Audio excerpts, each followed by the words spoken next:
John Harbaugh is officially out as the Baltimore Ravens head coach, and as the hours have ticked by, there has been more and more drama that's come out about the situation.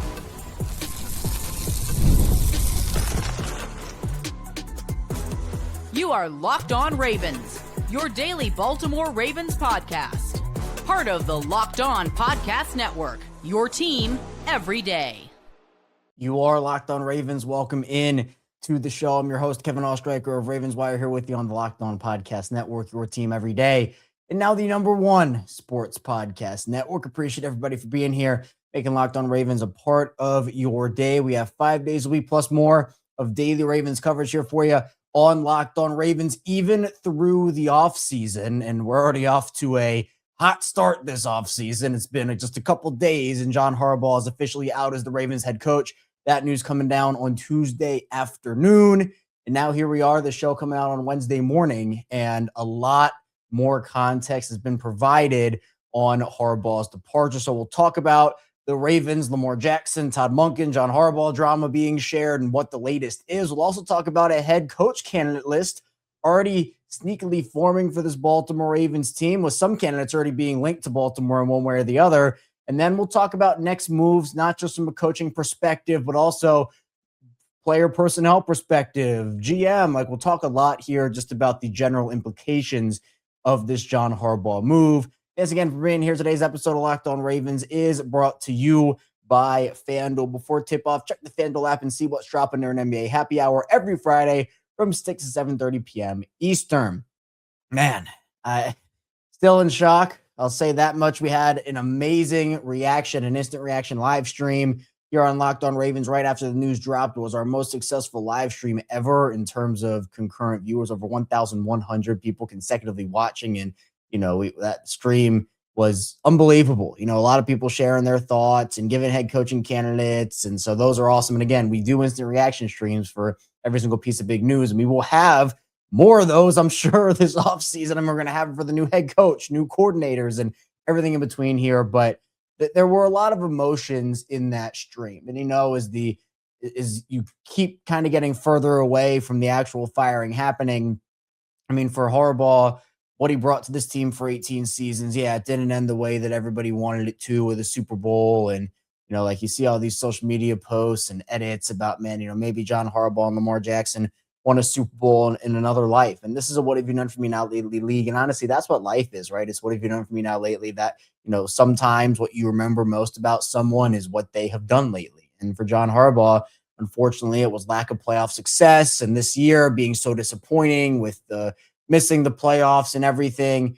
I do want to acknowledge, John Harbaugh did a lot of good over the course of his 18 years, but obviously it was time for a change. And I was calling for that for a year. And now that it's actually here, the Ravens do have to get this right, because I think John Harbaugh is a good coach, but sometimes it's just time. And there were just too many fatal flaws for John Harbaugh that continue to pop up over and over again. And there has been continuous news, and I'm sure there will continue to be, and we'll continue to cover it here on Locked On Ravens, but continuous news about just how all of this went down. So this was a move that has been widely reported was Steve Bisciotti's call. And apparently there were a lot of conversations between John Harbaugh and Steve Bisciotti. That was the reporting. Jordan Schultz reporting that Steve Bisciotti spent all day meeting with John Harbaugh, and it was a very honest, very open conversation that was quite difficult at times. And Schultz saying, in the end, like all things, it was just time. Now, apparently, James Palmer over at The Athletic, does some work for Bleacher Report, NFL Insider. He said that, quote, "I was always told that the only one that makes the call is Steve Bisciotti. John Harbaugh didn't report to general manager Eric DeCosta. He reported to the owner, and they are incredibly close. What Bisciotti thinks about all this is the only thing that matters. And if something were to happen, it would be because someone refuses to make changes or disagree on the suggested changes." And that leads us into one of the key reasons John Harbaugh was reportedly fired. And that is because, according to Diana Russini, he was not willing to move off of Todd Monken as the team's offensive coordinator. That was apparently one of the big sticking points in this whole conversation, according to Diana Russini, who is the senior NFL insider for The Athletic. she said that that was a pressure point here. It was refusal to entertain any conversations about potentially moving on from offensive coordinator Todd Monken. And that then leads into an Ian Rappaport report that happened a couple hours after the firing happened. And he went into a little more detail, saying it was the product of several conversations between Eric DeCosta, between John Harbaugh himself, between players soliciting plenty of opinions from players, from coaches. And yes, it did seem like John Harbaugh himself, to my understanding, was surprised. Felt like he was in good standing, wanted to run it back with his current staff, including Todd Monken and Zach Orr. Rappaport said he planned to be with the Ravens for years to come. So that was, again, his understanding and what he had to say about it.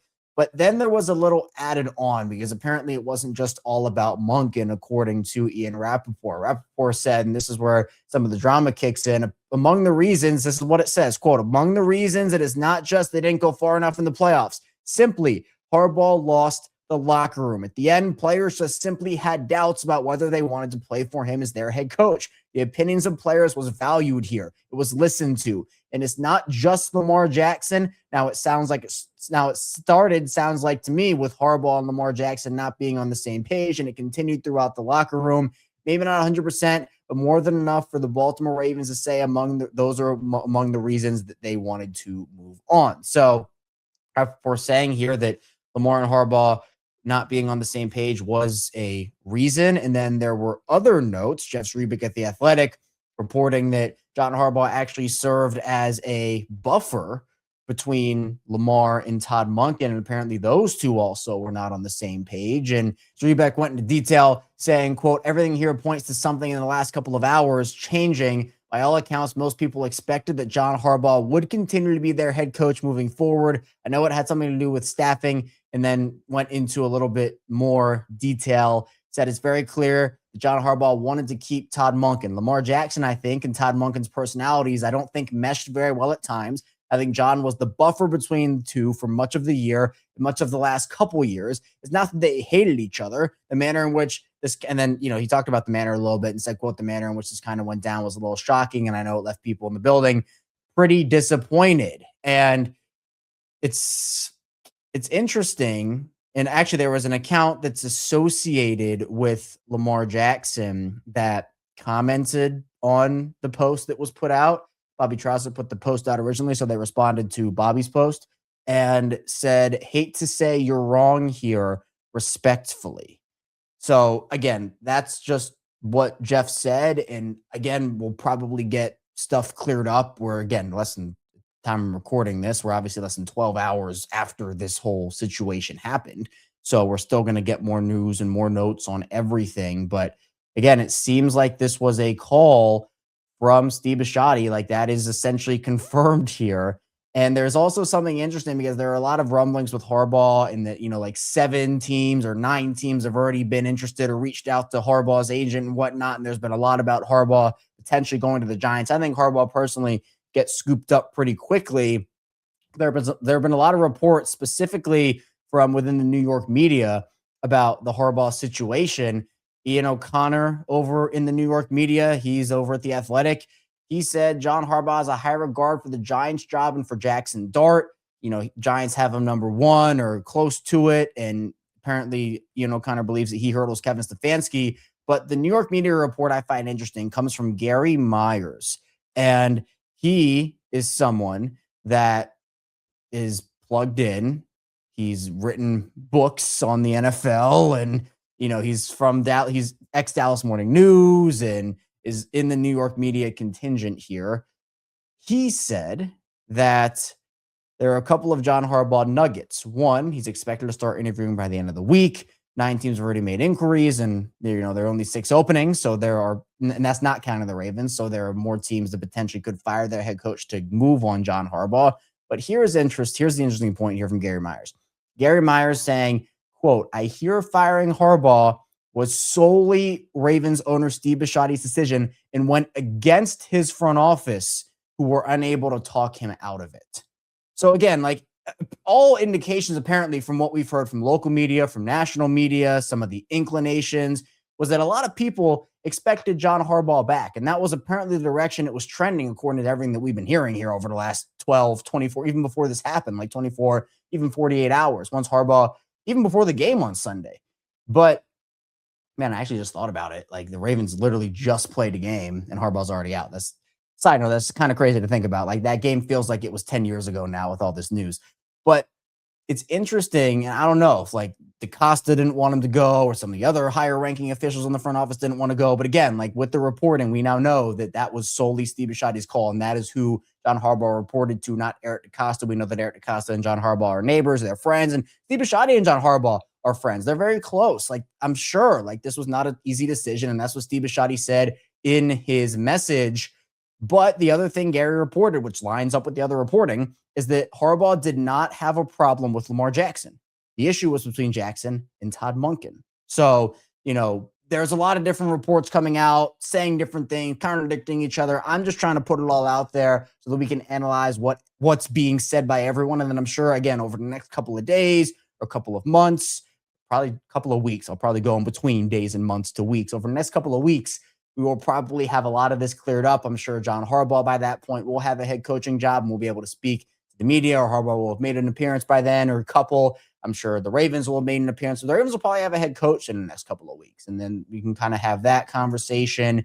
But, there's still a lot to break down with John Harbaugh in this entire situation, because there's still a lot that we don't know at the time of this recording. But there's also a lot that is starting to be formed about the Ravens' search for a new head coach. So coming up in the second part of the show, we'll dive into that. We'll talk about a couple of names that have already been linked to Baltimore, and also continue talking about Harbaugh, his tenure, and what's going on with the reasoning with John Harbaugh being moved on from after 18 years. So be sure to stay tuned. Plenty coming up on Locked On Ravens.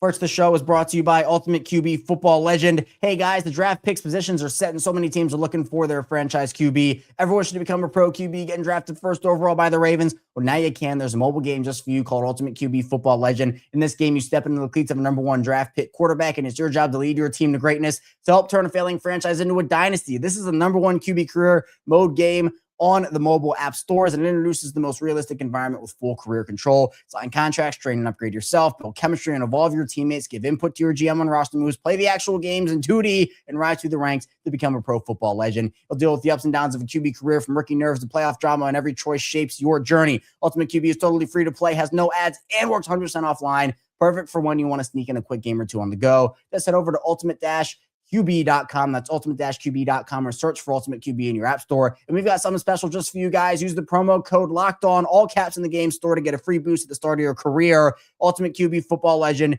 QB1. It's your legacy. And the show is brought to you by Zocdoc. Finding a doctor you actually like can feel like discovering a diamond in the rough. You want someone in-network nearby with availability, but you also want a doctor who really listens, makes you feel comfortable, explains things clearly, and helps you walk out feeling confident about your next step. Your diamond in the rough doctor exists, and finding them is easy with Zocdoc. Zocdoc is a free app and website that helps you find and book high-quality in-network doctors so you can choose someone you truly connect with. I love that you can search for a specialty or symptoms and quickly find the right fit. Being able to choose in-person or video visits makes scheduling way easier. You can check the verified patient reviews to get a real sense of the doctor's vibe and communication style as well, which is extremely helpful. Stop putting off those doctor's appointments. Go to ZocDoc.com/LockedOnNFL to find and instantly book a doctor you love today. That's ZocDoc.com/LockedOnNFL. ZocDoc.com/LockedOnNFL. Thanks to ZocDoc for sponsoring this message. Moving along on Locked On Ravens, Kevin Oestreicher still here with you on this Wednesday midweek edition of the show after John Harbaugh officially fired by the Baltimore Ravens after 18 seasons. Appreciate everybody for being here and making Locked On Ravens a part of your day and your first listen each and every single day. Again, we do have 5 days a week plus more of daily Ravens coverage. Regular shows Monday through Friday at 6 a.m. Eastern time, but we also have bonus episodes on the weekend when there are headlines. We have instant reactions like we had yesterday to the John Harbaugh firing, but we have that after every piece of big breaking news. And during the season, we have that after games. Plus, we have watch-alongs during games, but not going to have one of those until August again because the Ravens are out of the playoffs. Also, we have the squad show, which is twice a week. Myself, Sam Njoku, and former Ravens receiver Kadri Ismail will actually have that tonight. And if you want even more access, the Everyday or Club for extra add-on content that I just don't have a lot of time to do on the show here. So we do weekly Q&As, which are great. You get access to exclusive one-on-one text chain conversation with me, a Discord server weekly or actually daily newsletters for the show. Like there's so much over there on the Everyday Club. So if you want to check out the tier list, links in the description below, as well as on the Locked On website. You can check out that over on the Locked On Ravens page. All right, let's keep talking John Harbaugh here, because I think it's really important to continue to dive into literally every single thing here. I mean, this is the biggest news Baltimore has had.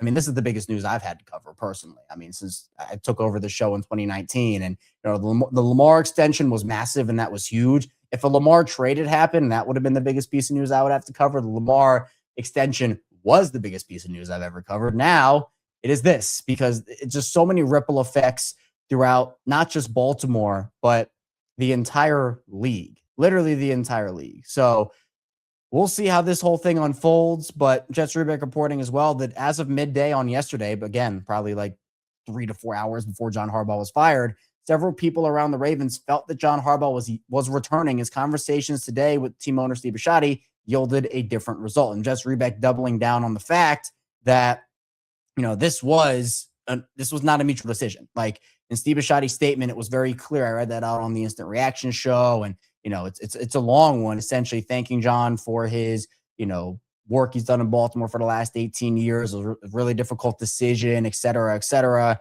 and said that essentially the big thing that he said is the last couple of paragraphs saying, quote, "We fully understand the expectations of our fans and everyone in the Ravens organization. Finding another strong leader and partner who will reflect these high standards is paramount. We deeply appreciate our fans. We'll continue to work relentlessly to bring them, our city, and the extended community the success they deserve." But in that, Jess Rubeck was like, hey, look, no ambiguity with the statement. Like, this wasn't a mutual decision. And even with John Harbaugh's statement, where Harbaugh responded to his firing, I'll actually read that one in full because I didn't read it out on the Instant Reaction show. He said, quote, "Well, I was hoping for a different kind of message on my last day here someday, but that day has come today." And a literal smiley face, like an emoji smiley face, which I've never seen before in a statement, but I guess there's a first time for everything.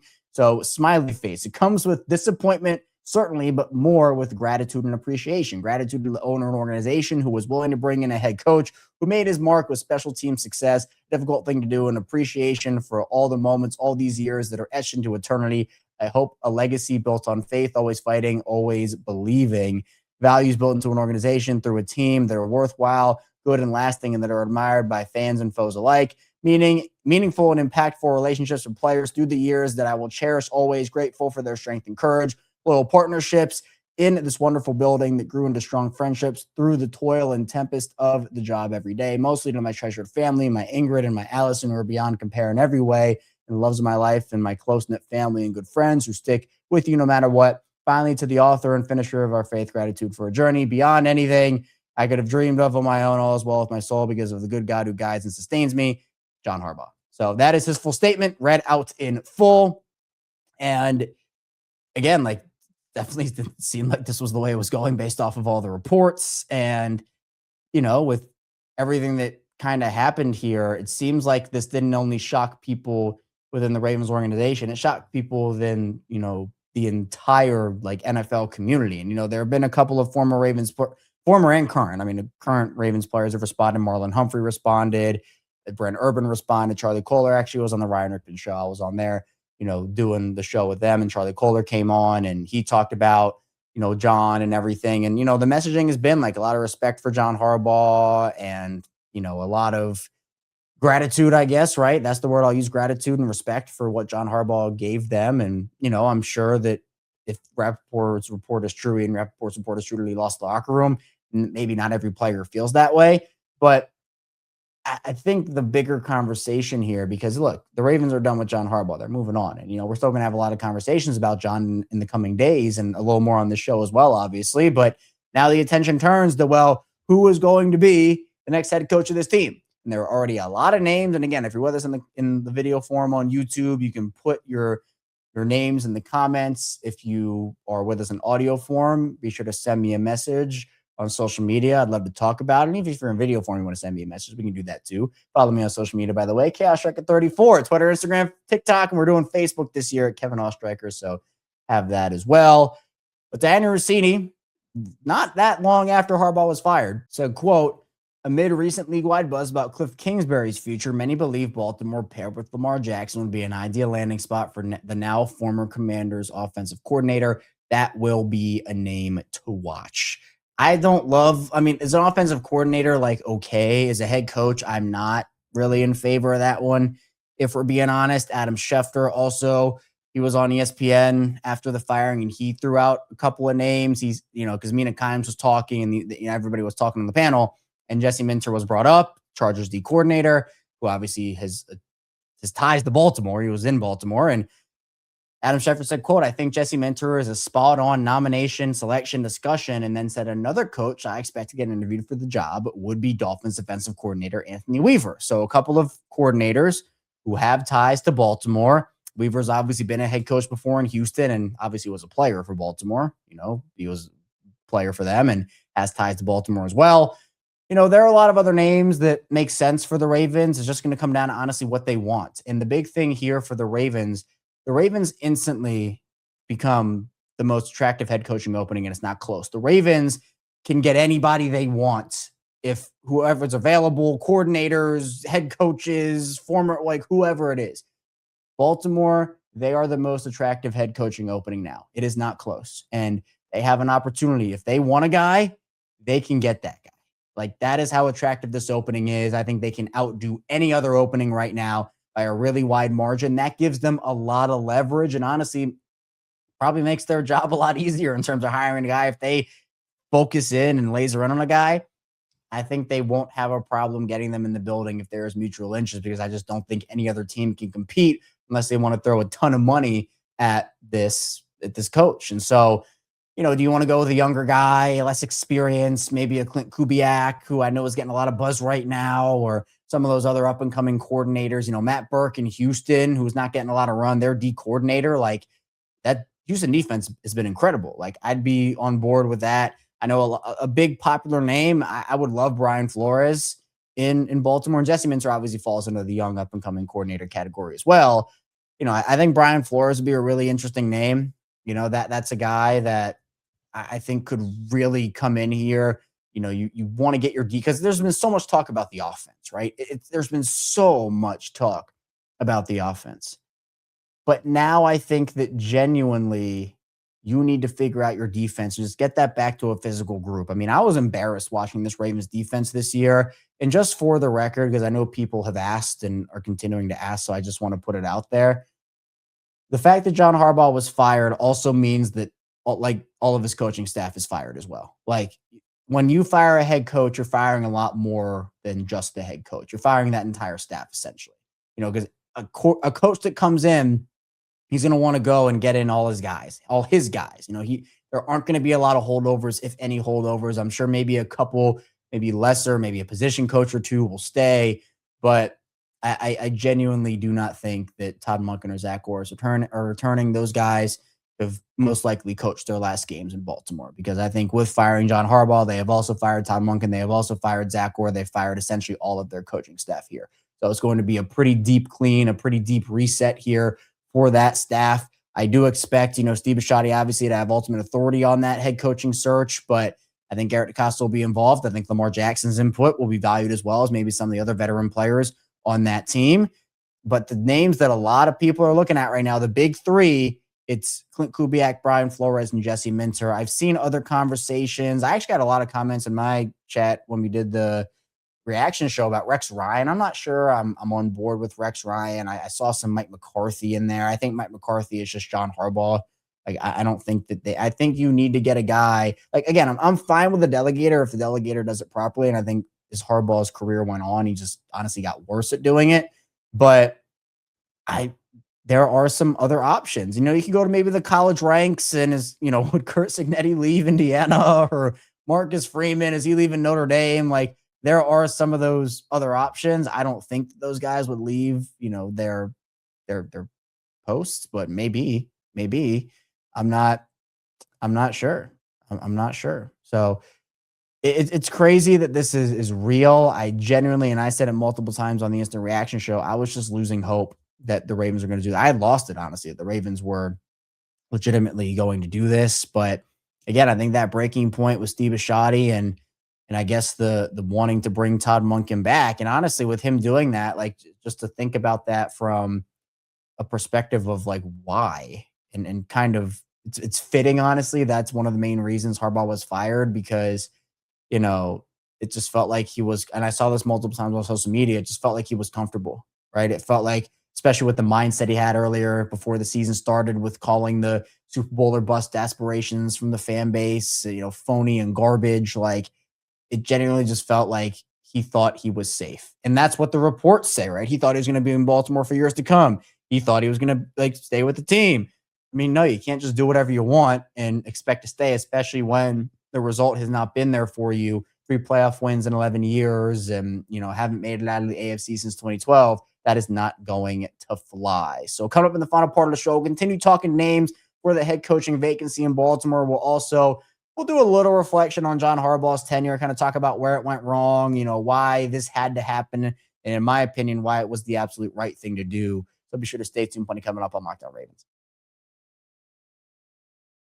First, the show is brought to you by FanDuel. Fridays already feel different during basketball season, and FanDuel's making them even better. Every Friday night before the games tip off, FanDuel gives fans a new way to kick off the weekend with NBA Happy Hour. NBA Happy Hour is your official pregame, a limited time window where special offers drop right inside the FanDuel app before the action starts. Fridays from 6 to 7:30 Eastern to become appointment viewing with NBA Happy Hour. Opening the FanDuel app during Happy Hour always brings something new. Boosts, bonuses, and surprises. It's easy to check the weekly special before tip-off and make a move before the window closes as well. And for me, I'm a big Denver Nuggets guy, and I'm always looking on FanDuel, looking during the NBA Happy Hour to see what they have for the Nuggets. They're dealing with a lot of injuries right now, but I'm always checking out FanDuel and the NBA Happy Hour. So before tip-off, check the FanDuel app and see what's dropping during NBA Happy Hour every Friday from 6 to 7:30 p.m. Eastern.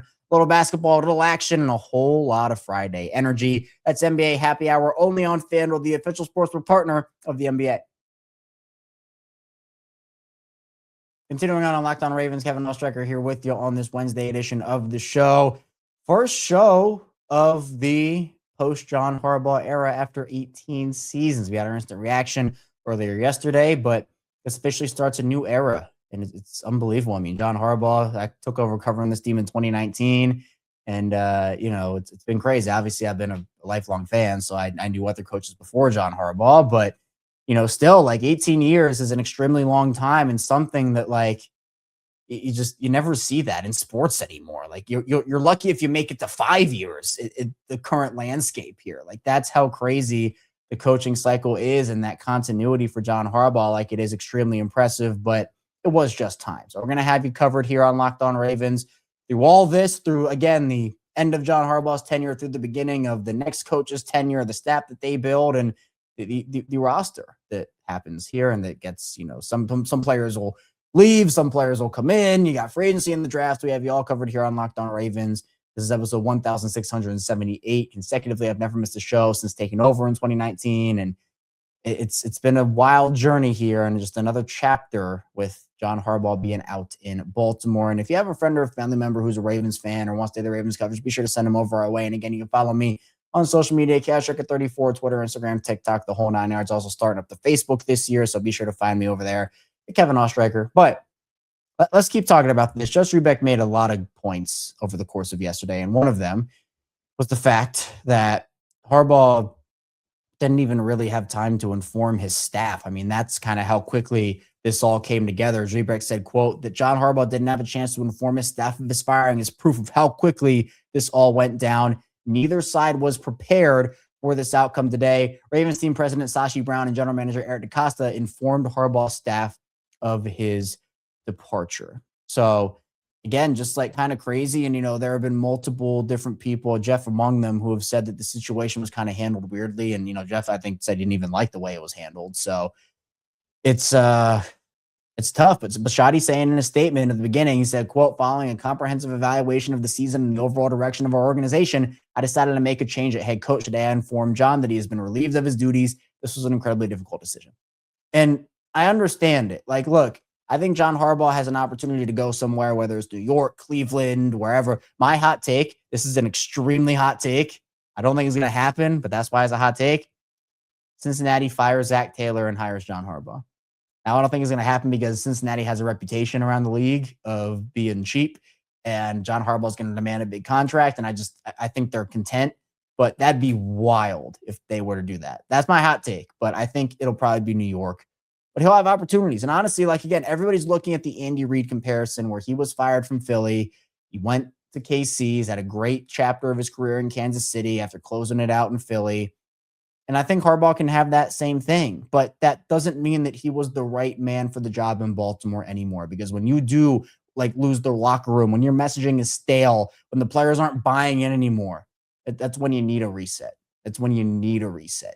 And we just saw too many things happen over and over again that continue to plague this team. The blown fourth quarter leads and, having all of this like weirdness about like responsibilities and throwing coordinators under the bus. And honestly, I think the Todd Monken thing is pretty crazy because like we heard multiple times John Harbaugh throw Todd Monken under the bus this year. And so again, like it's just felt like a couple of really drama-filled years in Baltimore. It's been that way, right? And you have all these player situations like Deontay Johnson and Marcus Williams, Eddie Jackson, and this year you got like Chauncey Gardner-Johnson, and there's a lot of weird stuff going on. And then there are like these pieces coming out about Todd Monken, coming out about Lamar Jackson. The team's playing poorly, slow starts on defense both years.